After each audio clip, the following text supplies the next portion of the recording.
في يوم واحد فقدت كل شيء: الشركة، المال، الاسم الذي بنيته. كل شيء اختفى، والسبب شخص وثقت به أكثر من نفسي. اسمه سأسميه خالد. تعرفنا منذ 10 سنوات. كنا شابين بلا شيء إلا أحلاما كبيرة. درسنا في نفس الجامعة، نجحنا، فشلنا، حاولنا مرة أخرى. وقبل 6 سنوات قررنا نبني شركة صغيرة، مكتب بسيط، كرسيين وطاولة قديمة. لكن كان عندنا ما هو أهم من المال: الثقة. أنا أعمل وأبحث وأجلب العملاء، وهو يدير الحسابات. تقسيم واضح، مريح ومثالي. أو هكذا كنت أعتقد، لأن الحقيقة كانت تكتب، ولكن في مكان لم أنظر له أبدا. في يوم الثلاثاء، يوم عادي جدا، صحيت، شربت قهوتي، فتحت الإيميل، إذا هي رسالة من البنك، عنوانها بسيط: تنبيه على الحساب. فتحتها، وكانت تلك أولى لحظات انهياري. الرصيد 0 0. في لحظة تحول كل شيء إلى لا شيء. اتصلت بخالد مرة، مرتين، 10 مرات، لا رد. أرسلت رسالة: أين أنت؟ لا إجابة. نزلت بسرعة على المكتب. كنت أتوقع سوء تفاهم، خطأ، مشكلة تقنية، لكن الباب كان مغلق. حاولت إني أفتحه. هناك خطأ، المفتاح لا يعمل. وقفت أمام الباب أنظر للافتة. اسمي، هذا اسمي، موجود، لكن المكان لم يعد لي. فقط في تلك اللحظة بدأت أشعر أن هناك شيء أكبر بكثير من مجرد خطأ. وما حدث ليس سوء تفاهم، وإنما هناك شيء ما. تواصلت مع بعض الموظفين.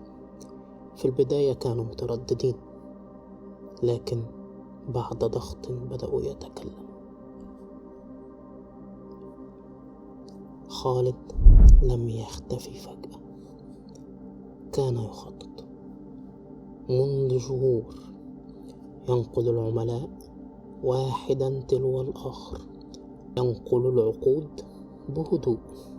حتى الأموال اختفت بهدوء أكثر، هدوء ثقيل. لكن في وسط كل ذلك كان هناك شيء غير منطقي تماما. كان يوجد أوراق عليها توقيعي، مع أني لا أذكر أنني وقعت. مع العلم أني جيد جدا في مراجعة الأوراق، وأعلم جيدا ما أوقعه وما لا أكتب عليه. ولكن كيف حدث هذا؟ أنا لا أفهم. كيف يتم نقل كل هذا باسمي؟ وهنا بدأ الشك الحقيقي.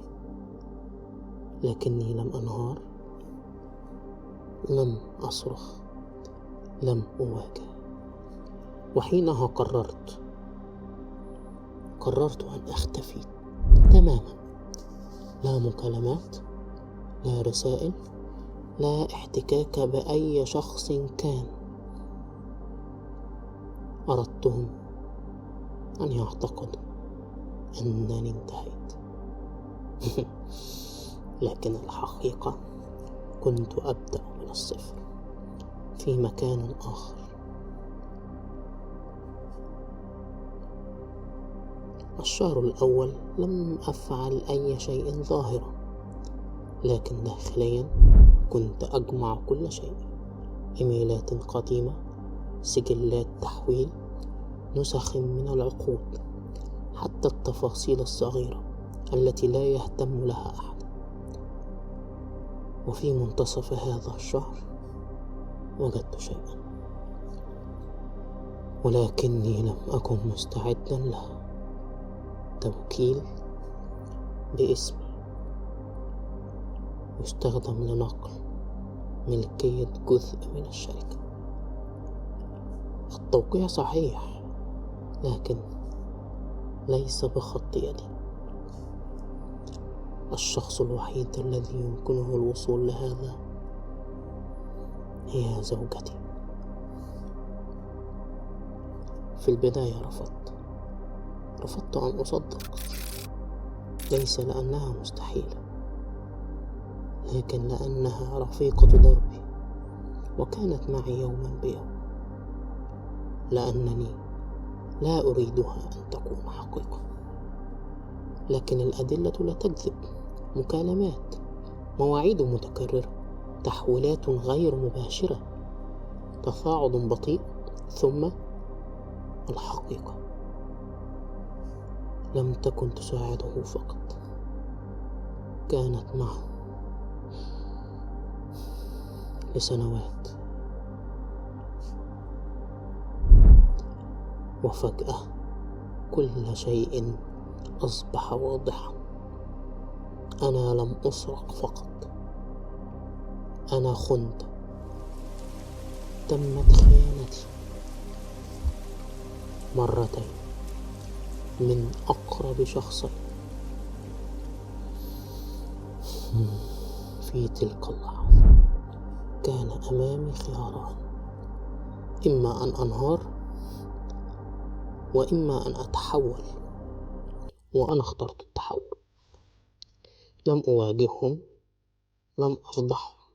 بدأت أفكر بعقل بارد. ذهبت لمحامي، عرضت عليه كل شيء. نظر إلي وقال: لو لعبناها صح هنكسب كل حاجة. لم أكن أريد الانتقام فقط، كنت أريد أن أفهم، أعرف لماذا حدث، ولماذا أنا، وأن أستعيد ما هو لي. في الشهر الثالث بدأت شركتي الجديدة من الصفر، لكن هذه المرة بدون شريك وبدون ثقة عمياء. بدأت أراجع العملاء واحدا واحدا. بدأوا يعودون لي بدون ضجيج، وفي نفس الوقت بدأت أترك بعض الحقائق تظهر، ليس كلها، فقط ما يكفي. الشك أخطر من الحقيقة. وبالفعل بدأوا ينهارون، يتشاجرون، يشكون في بعض. حتى خالد بدأ يكتشف أنها لم تكن مخلصة له أيضا. وفي الحقيقة حتى خالد بدأ يكتشف أنها لم تكن مخلصة له أيضا. وفي الحقيقة كان هذا من فعل، ولكنها لم تكن مخلصة لي. فنحن الآن متعادلين. بعد سنتين شركتي نمت 4 أضعاف بل 10. أما هم انهاروا. ثم جاءني الإيميل، طلب وظيفة، الاسم خالد. لا أعلم ماذا أفعل. قابلته، جلس أمامي، لكن لم يكن نفس الشيء، لم يكن نفس الشخص، لم تكن نفس الروح. الخوف في عينيه، الندم أثقل من الكلام. قلت له: أنا لا أنتقم، لكني لا أنسى. ورفضته. أما هي خرجت من حياتي كما دخلت. كما علمت أنها تم إلقائها في الشارع لعدم القدرة على دفعها الإيجار بعدما تركها خالد، وأنا رميتها. وفي الحقيقة بدون أن أكذب كان هذا من تدبيري. أنا لا أملك فقط شركة أكبر، الآن أنا أملك نفسي، لأن ما يبنى بالخداع ينهار، وما يبنى بيديك لا يسرق. ومن يسلك الطريق مرة يسلكه 1000 مرة.